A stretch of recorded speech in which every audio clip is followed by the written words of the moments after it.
AICC రాష్ట్ర incharge Meenakshi Natarajan Rajya Sabha nomination ఎందుకు తిరస్కరణకు గురైంది? ఈ వ్యవహారానికి తెలంగాణకు ఏం సంబంధం? ప్రస్తుతం ఈ అంశం దేశవ్యాప్తంగా తీవ్ర చర్చనీయాంశంగా మారింది. ఇప్పటికే కాంగ్రెస్ బృందం ఈసీ అపాయింట్మెంట్ కోరింది. ఇవాళ మధ్యాహ్నం 12 గంటలకు కాంగ్రెస్ నేతలు ఈసీని కలిసి మీనాక్షి నామినేషన్ తిరస్కరణకు గురికావడంపై ఫిర్యాదు చేయనున్నారు. నారాయణపేటకు చెందిన కాంగ్రెస్ నేత శివకుమార్ ఓ మహిళను లైంగికంగా వేధించడంతో పాటు చంపుతానని బెదిరించారంటూ కేసు నమోదైంది.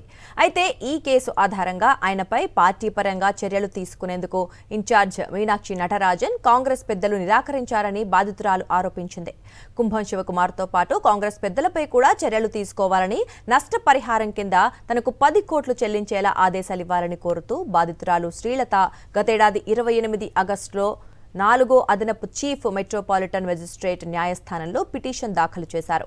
అనిల్పై చర్యలు తీసుకోవాలని కాంగ్రెస్ హైకమాండ్కు అనేకసార్లు ఫిర్యాదు చేసినా పట్టించుకోలేదని మీనాక్షి నటరాజన్ దృష్టికి తీసుకెళ్లగా అప్పటికే అతన్ని పార్టీ నుంచి సస్పెండ్ చేసినట్లు చెప్పారని వెల్లడించారు. ఇక సస్పెన్షన్కు సంబంధించిన ధృవపత్రం ఇవ్వమని అడిగితే స్పందించలేదన్నారు. ఇక అంతకంటే ముందు ఏఐసీసీ రాష్ట్ర బాధ్యతలు చూసిన దీపాదాస్ మున్షి దృష్టికి కూడా ఈ విషయాన్ని తీసుకెళ్లినట్లు బాధితురాలు తెలిపారు. ఆమె పర్ణిక శివకుమార్ను గాంధీ భవన్ కు పిలిపించారని, అప్పుడు మహేష్ కుమార్ గౌడ్ కూడా ఉన్నారని పిటిషన్లో వివరించారు. ఇక శివకుమార్ స్థానంలో డీసీపీ అధ్యక్షులుగా బాధ్యతలు చేపట్టి ఆ తర్వాత మంత్రి అయిన వాకిటి శ్రీహరి కూడా తనకు న్యాయం చేయలేదని ఆరోపించారు. వీరందరిపై చర్యలు తీసుకోవాలని, నష్టపరిహారం చెల్లించేలా ఆదేశించాలని ఆవిడ పిటిషన్లో కోరారు.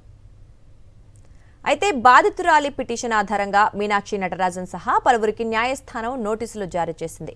ఈ విషయాన్ని రాజ్యసభ నామినేషన్ పత్రాల్లో పేర్కొనలేదనే కారణంగా మీనాక్షి నటరాజన్కు తిరస్కరించింది ఎన్నికల కమిషన్.